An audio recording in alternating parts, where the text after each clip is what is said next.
And I loved being in Mar-a-Lago that night where it was just kind of interesting where everybody else is just like really joyous about what's happening. And I'm sitting next to Donald Trump and he's sitting there and he's just, yep. He did not expect to win. Mm-hmm. What I did see evidence of was a woman being chased out of a store with a machete, a great kind of spiritual revival of American identity. Why are we embarrassed? There was this very successful effort to make people feel ashamed. They made a concerted effort to make certain that people like you would never admit. Yeah, like spread the possibility of what it feels to actually speak your mind in the open. Law school with, other than JD. All of our classmates, Yeah. It's just the two of us. I can tell you there's some, I won't even tell you about the email chains.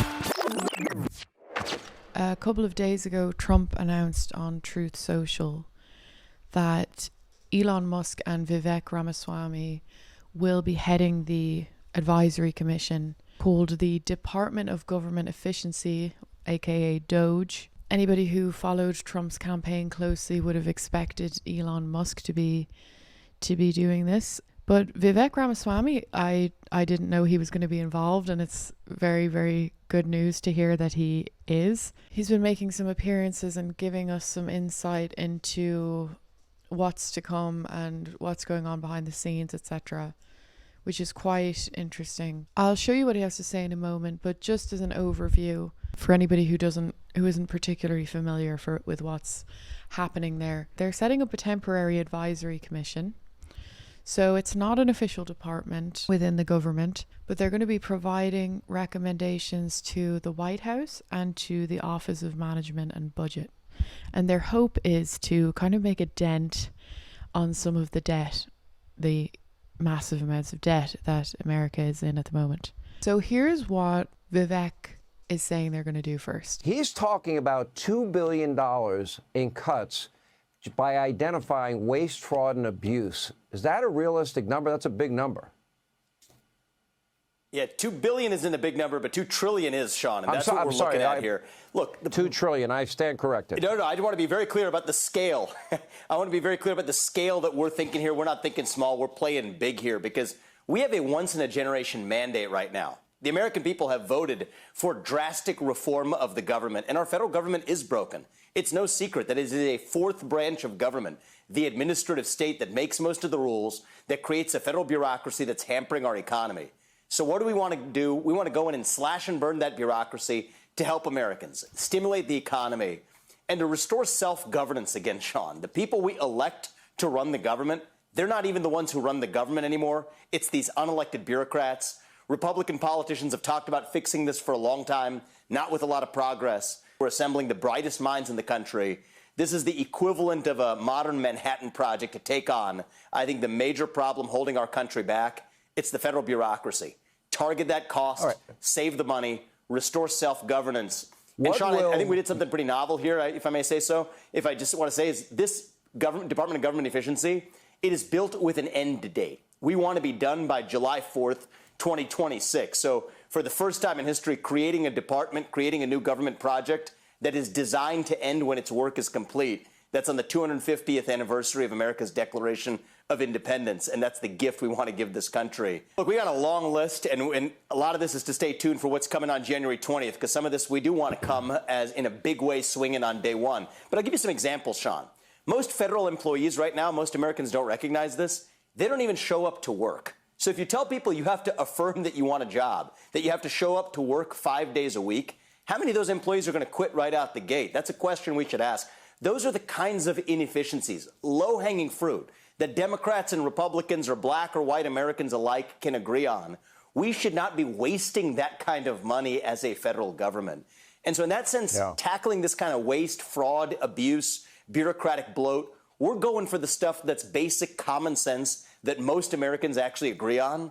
And I hope we're going to actually be able to help unite the country by eliminating waste, which is something that all Americans, regardless of partisan affiliation, can get behind. And that's how Elon and I are thinking about it. Much of our spending is even for programs whose authorization has lapsed. So the authorization to spend the money, the appropriation has lapsed, and yet still the money still goes out the door. That's how broken the bureaucracy is. It's going to be the most transparent effort. We're certainly aiming to make this a transparent process so the American people can see how their money's being wasted. So we're all in it on the same team to fix it. I can't wait for Donald Trump to get back in that White House on January 20th. And Elon and I are pretty excited to get started. I think a lot of people are aware of the fact that there's government corruption, and most people can probably agree on that. And many people are aware that there's incompetence, inefficiency within governments. But to that degree that Vivek is suggesting there, I was a bit surprised by. Like, if that is the case where they can literally just say to people, okay, you're going to have to start working 5 days a week, and that'll just get some of them to quit. I mean, if that's the case, I think it's a very smart way to begin the approach, where there's really just no argument against it. It just makes sense. Everybody can agree that it's the logical thing to do. So they'll probably be able to, get approval on that and get the go ahead straight away. And I suppose that they just want to plan to make action happen early. So if they stick to that goal, they'll have 16 months to really try to make some big changes. The challenges that they'll face, I was looking into it. So the first thing will be congressional approval. Basically, they could face rejection from either side, from the Democrats or the Republicans. And then the second challenge is just the conflict of interest. If you're a fan of Elon Musk, you might just be like, oh, whatever, just let him run loose, But it's true. There's potential for real conflict of interest in there. He owns businesses that could lead to bias and could lead to him taking action that doesn't necessarily serve the people as much as it serves his own agenda. That's just a truth. I'm not saying that that's his intention or that's what he wants to do. I'm just saying that obviously that's possible. And a resolution for that would be just if he may have to exclude himself from some issues. But I don't know how that exactly would work, because I'm sure they'll have had so many discussions amongst themselves that he'll have influenced. But at the end of the day, everything has to get approved. That can end up being a good thing or a bad thing, depending on how you look at it. If you're someone who is feeling wary of are they just going to go in there and cause chaos? If you're one of those people, then you can feel a little bit more calm knowing that they do have to go through a process and they do have to get approval. But if you are really wanting to see a lot of change, you are really excited about Musk and Ramaswamy going in there and throwing the kitchen sink or whatever that meme was. If you're excited about that, then the only thing I'll say is that they will be met with opposition. Of course, there's no way that they're going to go in there and try to dismantle everything and in 16 months and not face some opposition. So that will be the battle ahead. The other really fascinating thing is Vivek did an interview with Tucker Carlson, got into some really personal stuff about JD Vance and about Trump. Really interesting. I didn't know this stuff, so have a look at this. And I loved being in Mar-a-Lago that night, where it was just kind of interesting, where everybody else is, myself too included, is just like really joyous about what's happening. And I'm sitting next to Donald Trump and he's sitting there and he's just, yep, this is exactly how it was supposed to be. Wait till it comes in. All right, now we're going to the convention center. And this is where I was destined to be and what I was put here to do. I think actually for me, that's been a bit of a journey as well. I didn't know him as well as you knew him anyway, but at this point in time, yeah, he's the right guy to lead the country. Exactly. Right, he's actually the right guy to lead the country. You go through phases of taking, maybe I'm being too honest, but taking Trump seriously. Trump is eccentric. I mean, that's just a fact. And he got elected in 2016, not accidentally. There were reasons he got elected, but he said to himself many times, and it's true, I was there, he did not expect to win. Mm-hmm. And it was kind of this, on the road with the Grateful Dead kind of thing. This did not feel that way at all. It felt purposeful. It felt like he was living out his destiny and the nation's destiny. It felt very heavy. That's how it felt that night. It was just like it's like a conviction that this is my destiny. Yes. This is the nation's destiny. So in some ways, Trump's story is America's story. Trump's comeback is now hopefully America's comeback. And I actually just think it's going to play out that way in the next couple of years. The national spirit's going to be back. You'll see it in the composition of the electorate, by the way. A lot of young people, that was probably the biggest demographic shift. Just came in a tidal wave of force, which I was particularly passionate about seeing this time around. Me too. I totally agree. And I think it's just this moment where we're going through a great kind of spiritual, I don't mean spiritual in the religious sense here, I mean the civic sense, but a spiritual revival of American identity. Clearly. And like that was the pinnacle of what we saw on Tuesday night. There was a moment, I think right around the time he was shot, I myself felt this way, like, why are we on the defensive, people who vote for Donald Trump? Why are we embarrassed? There was this very successful effort to make people feel ashamed for supporting Trump. And then in one moment, it just evaporated and you saw like 22-year-old sorority girls. That's right. With Trump hats. And you're like, wait a second, no one's embarrassed about supporting Trump anymore. And they're wearing a Trump hat in Midtown Manhattan. Totally. Who would do that? Nobody would have done that. Probably the thing I was most gratified by after the election is the next morning, the number of either calls or messages I got from like real serious business leaders, billionaires in different domains or whatever. Right. And they didn't have to do this, but a few of them shared with me, look, I think you were an important part of giving me the permission to support Donald Trump. 100%. Or give me the permission to at least stand up against whatever left-wing orthodoxy in a way that they couldn't have. You're from exactly that world. And like, just to be super blunt, you have the credentials that mark a member of that class. Yeah, and which matter to some people. And JD to some extent is like this, David Sachs. Sure. And Elon above all, but you're definitely in that world. And, they made a concerted effort to make certain that people like you would never admit to liking Trump. That's right. So I had to step down from my job. You and I first met after I stepped down from my job as a biotech CEO. And, I wrote my first book. For me, that was actually kind of cathartic. And then I just wanted other people to be able to experience that as well, to be able to like spread the possibility of what it feels to actually speak your mind in the open. It's like a liberating experience. It's like a deep personal sense, a liberating experience. And I actually just wanted more people to be able to experience that. What's the point of having $1 billion if you can't even express your opinion in public? I agree. Why were you different from like everyone else you went to Yale Law School with, other than JD? All of our classmates. It was just the two of us. I could tell you, there's some. I won't even tell you about the email chains where they still have the class email list. There's a lot of funny stuff that goes on. They've lost their minds over myself and JD. Have they really? Oh yeah. It's actually kind of hilarious. Because you guys were in the same class? Yeah, we're in the same class. Me, Usha, JD, we're all classmates, and my wife was at med school at the same time, so we were all friendly. Actually. Where was she at med school? Yeah. Each class just has their own like kind of like listserv where they all stay in touch. And after the Springfield stuff, right? So people were going totally nuts. And then there was this like long thread of what charity people were going to give to in Springfield, a town they otherwise would never visit, never have heard of, never have given second care to say, okay, here's what we're actually going to do to help this community. And they started to have everyone piling in, well, I'm going to make my donation and I'm going to make my donation here. But there was actually a very keen effort to get the New York Times to report on it. So the New York Times did report on that. It's they wanted to give money to particular causes in Springfield to virtue signal the fact that we're not on the JD Vance, Donald Trump side of this. And as fellow Yale Law School alums who came from that same class, we're going to actually make a concerted donation to send a different signal that we're on the side. But you and JD are actually from Ohio. Yeah, actually. Yeah. Actually spent a lot of my youth in Springfield. I actually know a lot about this. So when all this was playing out, I said, I kind of want to go to Springfield and check this out. I have a lot of family that's lived there in the past. I have some family there who lives there now. I spent a lot of my youth there.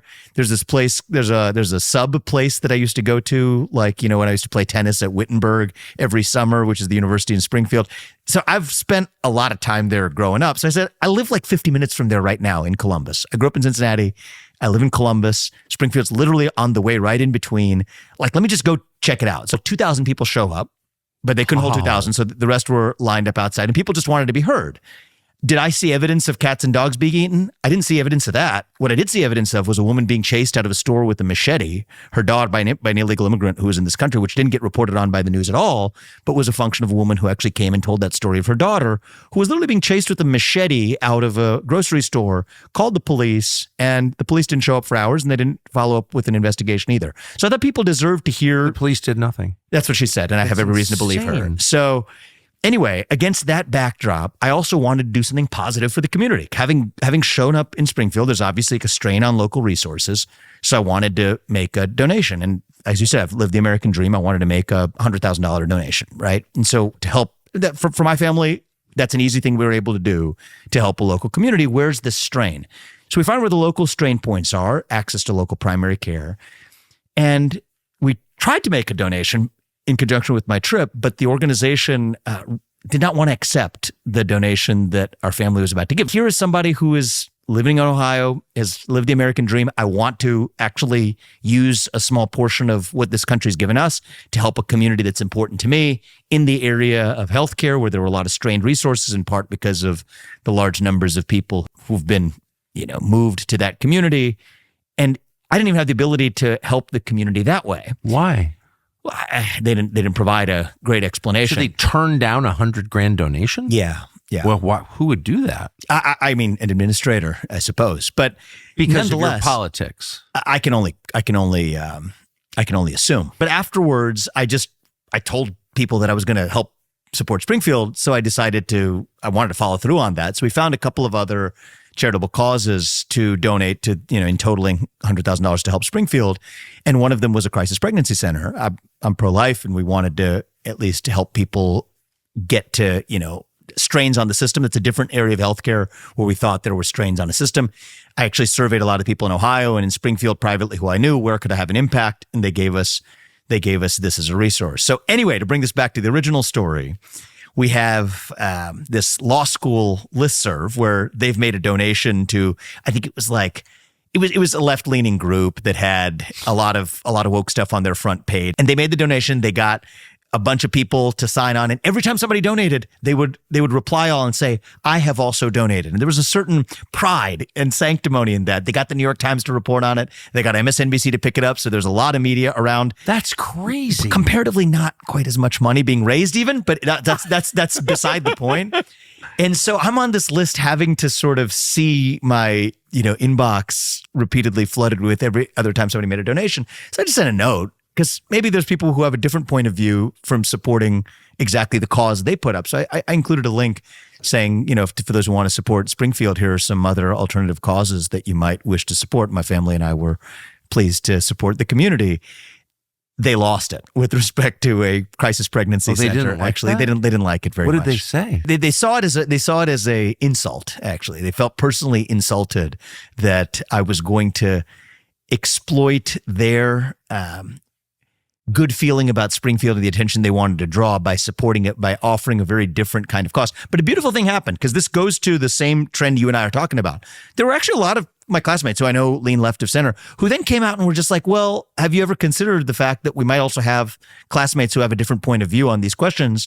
And you may not just want to be donating to one particular side of this cause. And there was just a debate amongst them. So I didn't really get further involved in this. I rarely post on that list. That was just a 2-liner that I had to share to offer. Have they attacked you and JD personally on the list? I don't read most of the emails. I think there have been a lot of unfriendly things said. Yes. I think it was very interesting. And, I think the thing about it, there's a lot of people out there who are really scared, and I see it.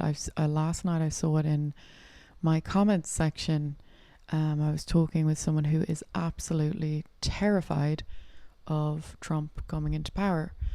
And I think it's an important time to have compassion for those people who are so scared, because they have read an awful lot of headlines and articles that had the agenda of fear mongering, and it worked. I just don't like to see how terrified some people are. I think that one of the ways to combat is just to show the humanity of these people. They're not monsters, they're human beings. And when you listen to them and when you understand their history a bit better, it just becomes easier to understand that things aren't as black and white as the way the media portrays it. I'm really curious what your thoughts are. Is there anybody in your life, or have you had any interaction with people who are really, really frightened of what's going on right now? And how do you talk to them? And what do you do? And how would you suggest reaching out to those people and helping them to feel less frightened and view it with a little bit more balance? I'm really, really interested in this topic, so please share your thoughts.